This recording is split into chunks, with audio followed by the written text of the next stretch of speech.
Sanibonani molweni ndanamkela ku-SACTV ngesixhosa. Uzodwa udecide into yoba ufuna usikhupha isisu ube nephepha apha elibhaliweyo for into ze-abortion. So ufowunile ke khona esenza i-appointment yakhe kwaye kwathiwa ke i-appointment ingo-2 o'clock.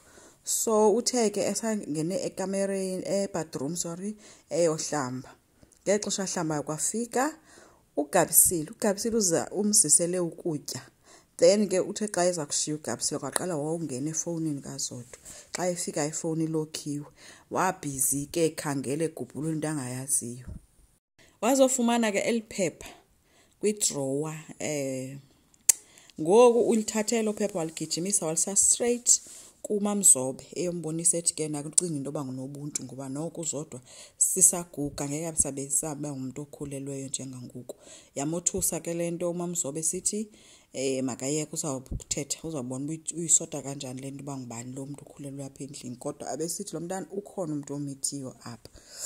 So uZodwa ke uye waphuma ke ephuma professor athi yanyonyoba iyazihambela uba esiya kule ndawo kanti uMamzobe umgadile wabesembuza ngoba hayibo uyapi watsho komba uyawusaziyela nje emall.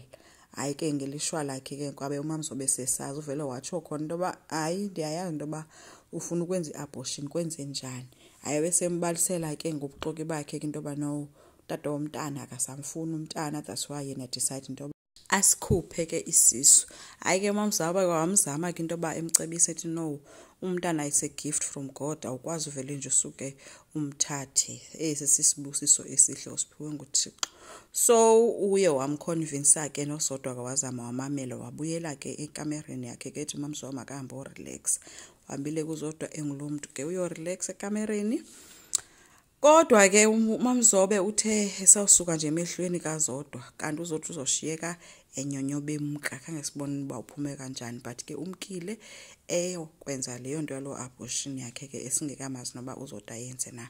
Kodwa uMamzobe ugijime waya kungema eyombuza upho uZodwa besithi omnye kudala uZodwa ehambile awa seyiphelile.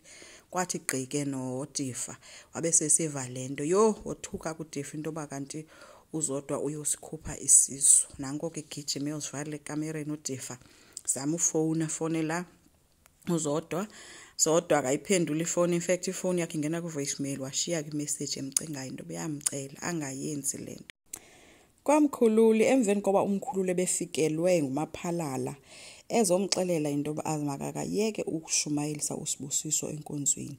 Makakaphakame eme ngenyawo njengomkhokheli njengomuntu wakhethwayo into yoba nguye ozophatha inkonzo aphathe inkonzo. Uye wothuka ke xa exelelwa lo mazwi abesithi ke umaphalala if uyaqhubeka wenza lento uzoyibona into ongayaziyo ngoba awumazi umfelase wena. So iye yamothusa ke lonto leyo ke uthe ke asofikelwa nguSiphamandla bake babe nencoko njengebrothers ke noSiphamandla efuna ukwazi ngotatakhe ongumvelasi uba wayengumuntu onjani. So uphinde ke ngoku wathi xa efika uSibusise seza ngalana into ba ezixelela ba bazichomi nomkhululi efuna uthetha ecaleni naye wamphoxa ke umkhululi ethi lonto ufuna uyithetha ungayithetha nalapha phambi koSiphamandla.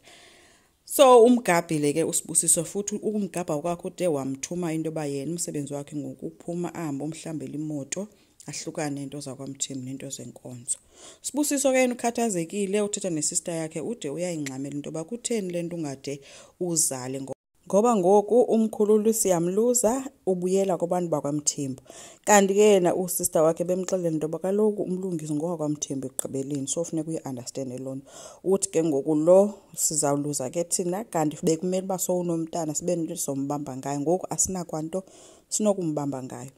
Phofu uMlungisi yena ubuyele back kwaMthembu ehamba nonkosikazi wakhe ethi nje uyobabona wafika bezibrayela. Hayi ke kuhleli nebrothers zakhe pha akumnandi akuncokolwa. I think ikhonto ehlileyo ke phezulu koMlungisi ethethileyo kuye yatshintsha umoya wakhe nendlela acinga ngayo. Ubalisa ngayo yonke indlela akhule ngayo nabo bayambalisela kumnandi nje kuyancokolwa.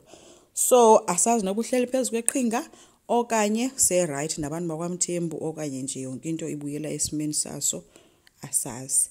Enkosi ngicela siqhubeke subscribe, like, singakhomenta futhi bye.